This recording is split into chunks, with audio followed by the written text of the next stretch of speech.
Hello guys, അപ്പോൾ ഇന്ന് നെയ്വൂട്ടൻ്റെ കാര്യം പറയാതിരിക്കുന്നതിലും ഭേദം പറയാതിരിക്കുന്നതാണെന്ന് തോന്നുന്നു ഗൈസ്. വേറെ ഒന്നുമല്ല, രാവിലെ തന്നെ തലവേദന എന്ന് പറഞ്ഞാൽ വല്ലാണ്ട് എന്നെ പേടിപ്പിച്ചു. ഞാൻ വെച്ച് തലവേദനയായിരിക്കും, കുട്ടിക്ക് റെസ്റ്റ് എടുത്തോട്ടുന്നിട്ട് ബാങ്കിൽ പോകുമ്പോൾ ഞാൻ കുട്ടി ഒറ്റയ്ക്ക് വീട്ടിലായതുകൊണ്ട് ഈ രണ്ട് സാധനം മേടിക്കാൻ വേണ്ടി ഇവൻ കാര്യമായിട്ട് തലവേദന എന്ന് പറഞ്ഞിട്ട് കളി പറഞ്ഞു വന്നത്.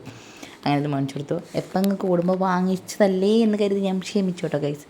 സലാഡ് കുട്ടിയല്ലേ, ഈ സാധനം എനിക്കും ഇഷ്ടമാണ്. സലാഡ് സൂപ്പർ സലാഡാണ്. അതുപോലെ ഡൈനാമിക് ചിക്കനും.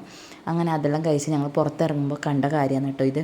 വല്ലാണ്ട് പുകയൊക്കെ വരുന്നത് കണ്ടിട്ട് ശ്രദ്ധിച്ചു. അന്നേരം നല്ല സ്മെല്ലും ഉണ്ടായിരുന്നു.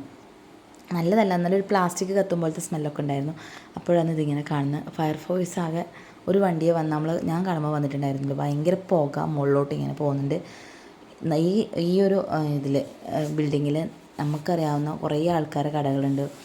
അപ്പോൾ അതെല്ലാം കേൾക്കുമ്പോൾ സങ്കടമാണ്. ശരിക്കും അവരുടെ ജീവിതമാർഗ്ഗമല്ല ഇങ്ങനെ കത്തിയെരിയുന്നു.